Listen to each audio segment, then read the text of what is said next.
자, 이 이야기부터 한번 해볼게요. 전직 검사 출신 변호사. 이 사람 범죄를 봐준 게 주진우야. 기자 주진우 아닙니다. 주진우 검사 현재 대통령실 법률비서관으로 있죠. 근데 이 사람 죄를 보면 굉장히 골 때리더라고요. 그 내용인즉 검사 출신 또 다른 변호사가 있어. 이놈이 돈이 많아.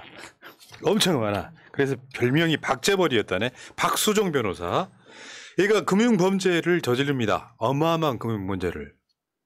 근데 주진우가 이 박수종 변호사랑 여러 차례 통화를 해요. 심지어 78번. 들킨 것만. 그러니까 검찰 출신 변호사가 전직 검사인 변호사랑 계속 통화를 해요. 골 때리는 게 봐봐요. 박수종 사건이 검찰에 배당되는 날 5차례. 현직 검사로 있으면서. 네. 그다음에 고발인 조사와 피의자 조사가 있던 날 각각 2차례. 그러니까 쉽게 표현하면 검찰 먼저 나간 선배를 검찰에서 봐준 느낌이에요. 이게 결국 이걸 뉴스타파가 보도를 했었는데 이거 보시면 이런 거예요. 통화만 65회, 메시지 13번. 이게 이제 2014년, 15년, 2016년, 뭐 2017년 이렇게까지.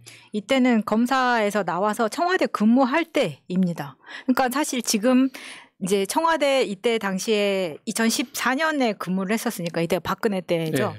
그리고 나서 다시 복귀를 했다가 검사로 활동을 하다가 지금 대통령실에 다시 들어가 있는 거잖아요. 그러면 지금이라도 저런 짓 안 하고 있을까요? 그러니까 2, 3일에 한 번씩 저렇게 자주 통화했다는 건 거의 영업사원이라고 봐야 되는 거예요. 야, 지금 어떻게 되고 있어? 네. 빨대가 꽂힌 그렇죠. 게 아니라 그런 식으로 했다는 거죠. 이거 정관 비리라고 해도 되고.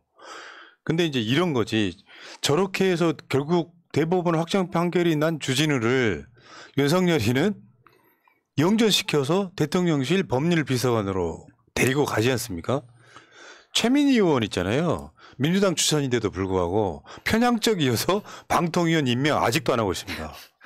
근데 이게 골 때리는 게 박수종이요. 주진우뿐만 아니라 현직 검사 22명과 통화를 합니다. 현직 검사 22명과 통화를 합니다. 자기의 범죄에 관련해서 통화를 한 거잖아요. 예. 정말 부지런하지 않습니까? 이게 자기 범죄를 덮기 위해서도 아니고 자기가 아는 친한 검사의 범죄를 덮어주기 위해서 저렇게 열심히 한다면 정말 자신의 범죄나 자기 가족의 범죄를 덮어주기 위해서는 어느 정도로 열심히 할까요? 정말 상상이 안 돼요. 근데 골 때리는 게 주진우만 있는 게 아니야. 주진우는 뉴스타파 보도가 잘못됐다고 소송을 건 거고 그때 박수정이랑 통화했던 사람 중에 지금 검찰총장은 이원석이가 있어. 대부분 다 공범들인 거예요. 그렇죠. 또 공통점은 다 특수부라는 공통점이 있는 거잖아요. 그러니까 지금 주진우가 억울하다는 건 그런 거 아닙니까? 나만 그랬어? 이런 부분이 있는 거예요. 다 같이 이렇게 하고 있을 거라고 생각됩니다. 솔직히. 물론 억울한 검사들도 있겠죠. 근데 억울하면 본인은 아니다라고 말을 하든지 지금 다 이렇게 싸잡아서 욕먹고 있는데 해체가 답이죠. 정권 바뀌면 어떻게 되겠어요. 검찰 싹쓸이라는 여론 나옵니다. 검찰은 지금 이런 짓 일상적으로 하고 있는 거 아닙니까? 그래서 지금 민주당에서 친절하게 리스트업 해준 게 있어요. 그때 그 검사 특수부 읽어주십시오. 검사 어미준 의혹 라임 접대 99만 원 불기소 세트 사건 한명숙 모해 위증 사건 검찰 내부 중징계 및 형사처벌 없음 현 직책 서울중앙지검 반부패수사 일부 부장검사 영전 강백신 김기현 형제 수사 무마 의혹 형사처벌 없음 서울중앙지검 반부패수사 3부 부장검사 영전 주진우 검찰 정관 출신 변호사와 금융범죄 무마 정관 유착 의혹 형사처벌 없고 대통령실 업무비서관 영전 이원석 검찰 정관 출신 변호사와 금융범죄 무마 정관 유착 의혹 형사처벌 없고 윤석열 정부 초대 검찰총장 영전 이시원 국정원 간첩 조작 사건 형사처벌 없고 대통령실 공직기관 비서관 영전, 김영일 재소자의 특혜 편의 제공 범죄 모의 조력 의혹 형사처벌 없고 수원지검 검찰청 평택지청장 영전 수원지검 2차장 검사 직무대리. 어째 이런 놈들만 뭐하다 정치하고 있어요. 이렇게 자리는 확실하게 챙겨주시네요. 진짜 이렇게 무슨 조폭 같지 않아요? 네. 조폭은 그 뭐 넘버 2나 3가 되려면은 감옥 한번 갔다 와야 되잖아요. 그러니까 그쪽 세계에서는 별 달았다고 이야기를 해줄 만큼 진짜 무슨 감옥 한번 갔다 오거나 안 그러면은 큰 범죄 사실을 하나 증명하면 실력을 인정받아서 좋은 자리로 가는 그건 조폭이죠 이게. 이거 사실 다 범법자들 아닙니까? 네. 근데 검사도 그렇지만 여기에 다른 대통령실의 사람들도 그런 사람들 많잖아요. 대표적으로 김태효 군사기밀 유출로 유죄 받았는데 지금 국가안보실 1차장 하고 있어요. 이런 사람한테 국가안보 맞춰놓고 네. 검사들도 마찬가지입니다. 이거 어떻게 할 거예요? 그러니까 이게 어느 정도 설선수범이 단 한 군데라도 있어야. 윤석열이 사실상 불가능한 요청을 내가 많이 했지 않습니까? 부인 깜빵에 넣어라. 그럼 지지율 올라간다. 이 정도가 아니야. 사실상 범죄자들인 거잖아요. 그러니까 어떻게 보면 약점이 있는 애들을 데려다가 충성시키는 거예요. 진짜 조폭 같은. 공정이라는 게 어디 있습니까? 얘한테. 윤석열한테. 공정이 어디 있어? 야당 쪽 사람들은 조금만 뭐 하면 뭐 한다는 식으로 막 그만두라고 하잖아요. 그런 방식으로 지금 한상혁 방통위원장도 기소됐으니까 직무정지 시킨 거잖아요. 네. 얘네들은 항상 늘 이런 식인 거고요. 그 자기한테의 공정은 측근 그리고 내 가족 나한테는 적용이 안 됩니다. 자 그리고 더군다나 이제 지금 이번에 또 쌍방울 건 터졌던 게 이런 거예요. 지지율이 떨어지면 이재명 건 때리는 거 이게 일상화된 것 같아요. 루틴이라고 했지. 빨갱이 수사, 노조 탄압, 민주당 수사 여기에 계속 뺑뺑이를 돌리는 거예요. 정권 살리기 위해서 과잉 조작 수사에 다시 돌입했습니다. 지겹다 진짜 이제는. 예측이 되잖아. 내가 뭐 대단한 무슨 뭐 예지력이 있어서가 아니라 지난주 초에 이야기했잖아요. 이거 분명히 터질 거다. 네. 또 하나 터져. 알고 보면 또 거짓말이야. 자 지금 그 민주당 검찰 독재 정치 탄압 대책위원회 헤드라인이 저거예요. 정권 살리려고 과잉 조작 수사에 몰입한 검찰. 더는 역사에 죄를 짓지 마라. 이런 내용이고요. 전체적인 내용은 보면 이런 거야.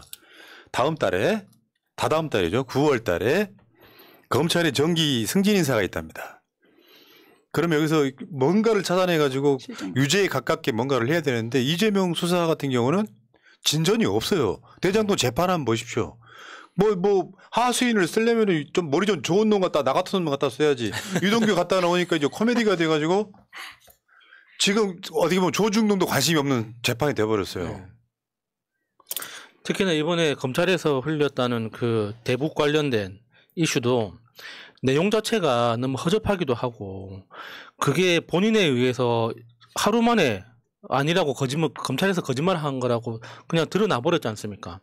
그러니까 검찰도 엄청 지금 쫓기고 있는 거예요. 이게 그 검찰 입장에서 뭐 구속에 가까운 결과가 나오든 안 나오든 그게 중요한 게 아니라 일단 그 대통령실을 향해서 나 열심히 일을 하고 있다. 나 당신이 내린 그 임무에 대해서 잊지 않고 열심히 하고 있다. 이것만 보여주는 거예요. 그러니까 이게 노량진 가가지고 물고기 똥물 먹은 거랑 똑같은 거죠. 결과적으로 되도 안 한 짓만 계속 반복하는 그러니까요. 거예요. 네, 맞습니다. 자, 쌍방울, 백현동, 정자동, 대장동. 거기 투입된 애들은 뭔가 약점 있는 애들이 들어가서 디립답 하는데 없는 증거가 만든다고 나옵니까?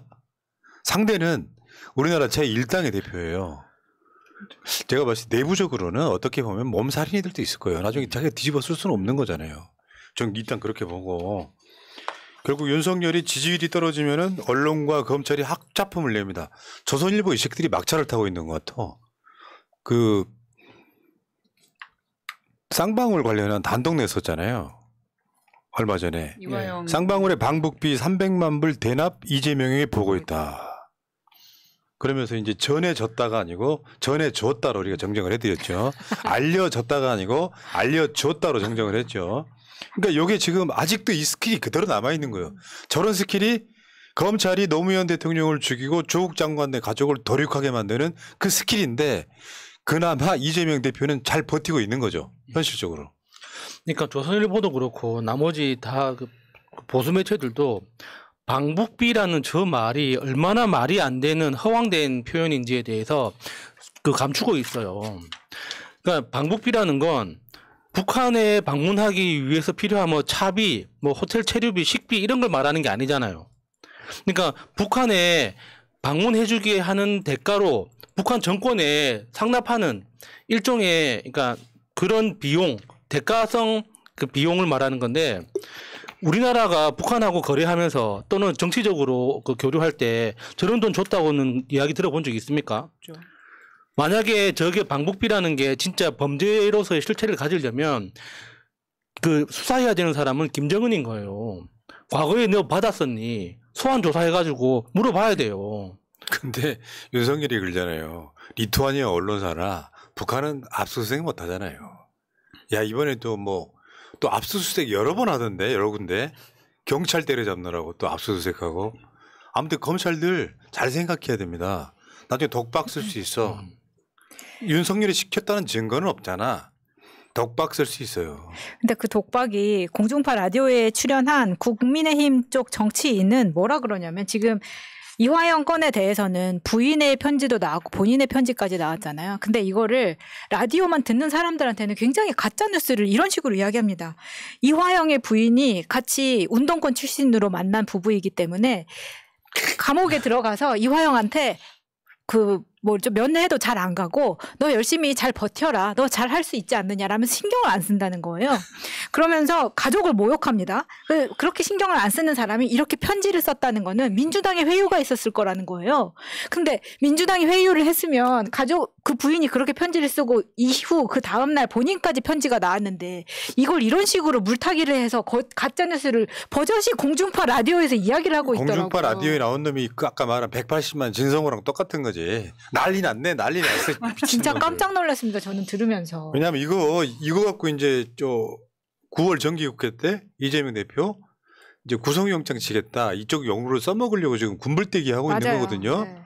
근데 실제로는요 그 말을 했다라고 하는 이화영이 아니다 라고 이야기하면 영장 어떻게 붙여요? 김만배랑 똑같은 거 아니에요? 김만배 끝까지 지금 천화동인 이론은 내 거야. 이재명 거 아니야 라고 이야기하고 있는 거지 않습니까? 그러니까 이게 이런 측면이 있어. 그런 의도를 보이긴 하지만 실제로 일어나지도 않을 일을 미리 이야기하는 건 웃기지만 이재명 대표가 체포동의안 이제 내가 포기할게 이렇게 먼저 선언을 했지 않습니까? 국회 그 교섭단체 연설에서. 그러면 이 민주당이 방탄 한 해 만에 개소리 하기 전에 이 부분은 그런 거거든요. 구속영장 저는 못 친다고 보는 쪽이 가깝습니다. 이 정도 되면. 그 역풍이 엄청 불거든요. 그러니까 일종의 이제 승부수익인 거예요. 나는 구속영장이 발부될 리가 없다라고 하는 자신감이 딱 그렇게 선언을 해놓고 근데 검찰이 진짜로 쳤어. 근데 그게 기각됐어. 대부분 기각되지만 전원에 의한 건 증거가 안 된다니까요. 전원? 그러니까 승부수를 던진 건데 이거는 보수 언론이나 그 말도 안 되는 패널들이 그런 식의 장난질을 하고 있는 거예요. 민주당이 그때도 방탄할 수 있을까? 이런 식으로.